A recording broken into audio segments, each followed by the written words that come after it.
So Rahul Gandhi పదవిలో లేకపోయినా ప్రతిరోజు పార్టీ కోసం కష్టపడుతూనే ఉంటాడు. ఎప్పటికప్పుడు ప్రశ్నించడం, ప్రెస్ మీట్లు పెట్టడం, ప్రజల మధ్యలో వచ్చి వారి బాగోగులు తెలుసుకోవడం వంటివి చేస్తూనే ఉంటాడు అన్నమాట. అతనికి ఉన్న బ్యాక్గ్రౌండ్ కి దర్జాగా రాజభోగాలు అనుభవించాల్సిన అతను చిన్న వయసులోనే తనకు ఎంతో ఇష్టమైన తన నానమ్మను కోల్పోయాడు. తాను చదువుకొని ఉద్యోగం చేయాలనుకున్న టైంలో తన తండ్రిని కోల్పోయాడు. తన తల్లిని తప్పని పరిస్థితిలో రాజకీయంలో చూసిన అతను చాలా బాధపడ్డాడు. అతనికి నచ్చకపోయినా తల్లి కష్టాన్ని చూసి తన బిజినెస్ ని వదులుకొని రాజకీయంలోకి చేరాడు. తాను చేరినప్పుడే ఏకంగా ప్రైమ్ మినిస్టర్ పదవి అతని కాళ్ళ దగ్గరకు వచ్చింది. అయినా దాన్ని రిజెక్ట్ చేసి రాజకీయం మొత్తం తెలుసుకొని సొంతంగా అవుతానని డిసైడ్ అయ్యాడు. ఎన్నో అవమానాలు పడుతూ ఎన్నో సంవత్సరాల చరిత్ర ఉన్న కాంగ్రెస్ పార్టీ అంతరిస్తున్న విషయం గమనించి కొన ఊపిరితో ఉన్న పార్టీకి అతని విజయం మళ్ళీ ప్రాణం పోస్తుంది. అతను ఆలోచించే విధానమే వేరు. ఎక్కడ అన్యాయం వచ్చినా తట్టుకునేవాడు కాదు. తనకి ఎంతో ఇష్టమైన నాన్న హత్య విషయం గురించి ప్రెస్ మీట్ లో అడిగితే దానికి అతను చెప్పిన ఆన్సర్ అందరి హృదయాలను కదిలించింది. నాకు వాళ్ళ మీద కోపం ఏం లేదు,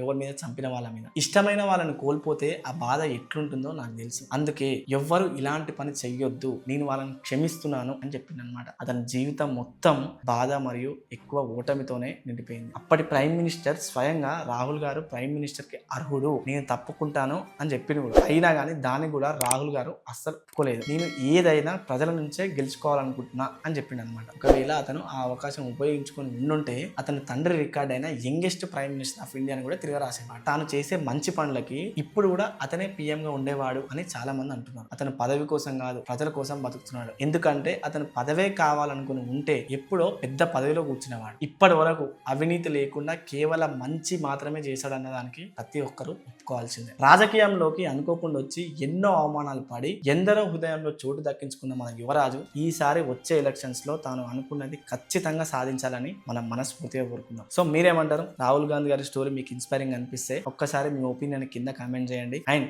వీడియో నచ్చితే ఖచ్చితంగా లైక్ చేయండి. అండ్ తప్పకుండా ఈ వీడియోని ఎవరికైతే షేర్ చేయాలనుకుంటున్నారో వాళ్ళకి షేర్ చేయండి. అండ్ మెయిన్ గా మన ఫ్రెండ్స్ అండ్ ఫ్యామిలీ గ్రూప్స్ లో ఈ వీడియోని షేర్ చేయండి. సో ఎందుకంటే ఇంత మంచి పర్సనాలిటీ గురించి ప్రతి ఒక్కరు తెలుసుకోవాలి అండ్ ఆయన నుంచి చాలా విషయాలు మనం నేర్చుకోవాలి. సో ఈ వీడియో విన్న తర్వాత మీరు రాహుల్ గాంధీ గారి నుంచి ఏ విషయాలు అయితే నేర్చుకున్నారో అవి ఒకసారి కింద కామెంట్ చేయండి. అండ్ మనం కంటిన్యూస్ గా ఈ ఛానల్లో వీడియోస్ రిలీజ్ చేస్తున్నాం. ఎవరైతే ఫస్ట్ టైం మన ఛానల్ చూస్తున్నారో వాళ్ళు ఇప్పుడే మన ఛానల్ ని సబ్స్క్రైబ్ చేసుకోండి. అండ్ ఇలాంటి మరిన్ని ఇన్ఫర్మేటివ్ వీడియోస్ కోసం ఇప్పుడే మన ఛానల్ ని సబ్స్క్రైబ్ చేసుకొని నోటిఫికేషన్ ఆన్ చేసుకోవడం మర్చిపోవద్దు. Thank you so much. Thank you for watching. See you in the next video. జై హింద్.